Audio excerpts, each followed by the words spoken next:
Good morning, everybody. It's Miss Badillo again. It's Friday, April the 17th, and I keep looking over my shoulder to see if one of my kids is going to walk in and make fun of me for making another video, because all of a sudden their mom's making all these crazy videos. But I promised you guys that I would post a new video with the progress of my Andy Goldsworthy piece that I'm working on, and I did work on it yesterday quite a bit. Unfortunately, it did not take the turn that I had hoped. I'm not really happy with it.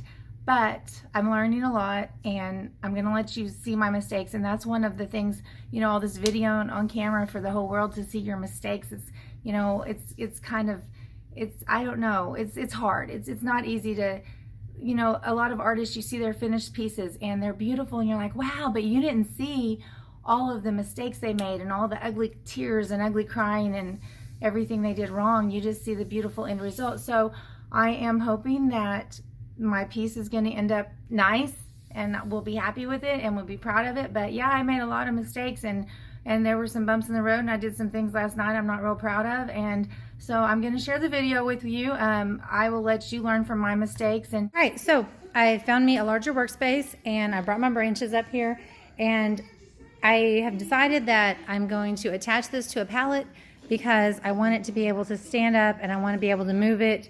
And I want to place it where all of my art students can see. Putting it down on here, I'm going to just take it off, get the palette out of the way, and figure out a way to get it all to stay together. There we go. So art is a never-ending learning process, and I learned tonight that the palette that I went to great lengths to obtain isn't even going to work. So back to the drawing board. Now I'm going to have to just get rid of the palette, figure out a way to make the branches stay together without the palette, and I can do that. So problem solving, art's all about problem solving, and you learn as you go. So one more thing, let's not forget that Andy Goldsworthy did not have a palette to attach his stuff to, and I saw a video where he had spent all this time, you know, attaching these sticks around this tree, hanging from the tree, and after all this time he had spent on this, the whole thing collapsed.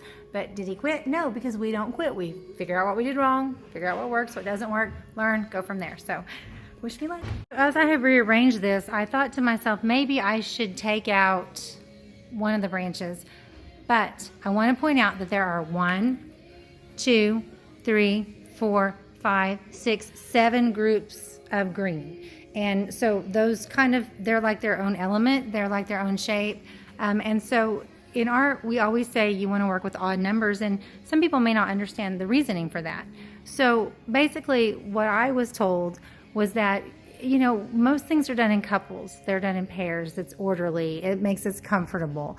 And so by using an odd number, it's something different, and where it's not as comfortable and as static and as boring. So that's one of the reasons that I'm going to leave those on there, so that I have 1, 2, 3, 4, 5, 6, 7 sections of green. All right. Now we're going to use a brad nail gun to try to nail these together, and I am well aware that Andy Goldsworthy would not have done that. He would have found a way to use like twine or twigs or something to put the limbs together, but I'm kind of on a time crunch because of this is a demonstration for the students this week, so we're going to see if this works.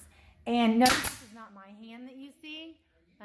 When you're an art teacher, it always helps to have a very supportive husband, and that's the hand that you're seeing. Is it working?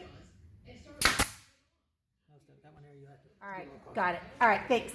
Oh, the next step is I have just set it on these blocks to kind of lift it up off of the ground so that I can get to things easier. In the process of adding the nails, some of the branches got moved, and I feel like it's not as balanced right there. I feel like it needs to come this way a little bit, but it is what it is. And you know, I appreciate my husband helping me. And when you're I have a saying, beggars can't be choosers. And so anyway, you can see the nails in here, but I am going to come in here and I'm going to cover them up with some twine, and I'm going to bend them around the branches first, and then I'll cover them up with twine to reinforce it more and to also hide the nails, because really I shouldn't have used nails, but once again, you know, we've got a time crunch situation going on. Okay, this is a time-lapse video of me coming in, and I'm tying the branches together in an attempt to secure them so that they'll stand up. At this point, I promise what was going through my mind was, I wish I had paid more attention at my son's Cub Scout meeting when they taught him how to tie all those cool knots, because they learned all these really cool knots. I didn't pay enough attention, and so that would have come in really, really handy as I was trying to tie those knots. Also, if I would have had more time, I could have looked up different ways, different knots that are stronger, and had done that, but it didn't work very well. Actually, the rope that I was using was not what I had planned to use. I had some nice, thin, strong twine that I was going to use. I couldn't find it, so I had to settle for this thicker stuff that was softer. It wasn't as strong, and many times I would go to tie the knot and it would break. So then I had to get some hot glue out and try to hold it together with hot glue, which, oh, I hated to have to use hot glue, but it is what it is. And so I sat there and hot glued it, tied it, hot glued it, tied it, flipped it over, did that over and over again. I had to leave it overnight so the glue would have time to settle in.